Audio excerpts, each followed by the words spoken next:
স্বরাষ্ট্র উপদেষ্টার পদত্যাগের দাবিতে রাজধানীতে গণপদযাত্রায় বাধা দিয়েছে আইনশৃঙ্খলা বাহিনী। দুপুরে কেন্দ্রীয় শহীদ মিনার থেকে স্বরাষ্ট্র মন্ত্রণালয় অভিমুখে পদযাত্রা শুরু করে ধর্ষণ ও নিপীড়ন বিরোধী শিক্ষার্থী ও সাধারণ মানুষ।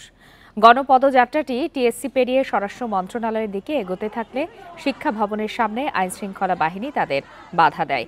এ সময় পদযাত্রায় অংশ নেয়া শিক্ষার্থী তরুণদের সাথে পুলিশের ধস্তাধস্তি হয়। আন্দোলনকারীরা পুলিশের ব্যারিকেড ভাঙলেও বাধার মুখে আর সচিবালয়ের দিকে এগোতে পারেনি। পরে রাস্তায় বসে স্লোগান দেন আন্দোলনকারীরা।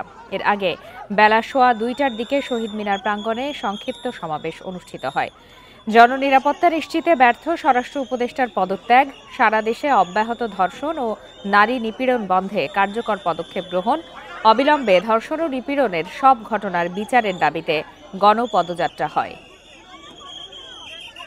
5 তারিখের পরে আমরা চেয়েছিলাম একটা অভ্যুত্থানের মাধ্যমে যে সরকার আসবে সেই সরকার দেশে শান্তি ফিরিয়ে আনবে, কিন্তু শান্তি ফিরিয়ে আনা তো দূরের কথা, পুলিশ প্রশাসনই বর্তমানে অ্যাক্টিভ না।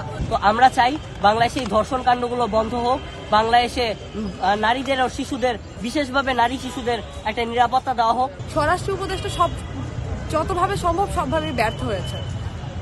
আর্মি যে দায়িত্ব পালন করার কথা ছিল, আর্মি সেই দায়িত্ব মোটা পালন করছেন না। তারা সর্বোচ্চ দেখা যাচ্ছে কি 300 ফিট বা এই ধরনের অঞ্চলে যারা টিকটক বানান বা জোরে বাইক চালান তাদেরকে আটক করতেছেন।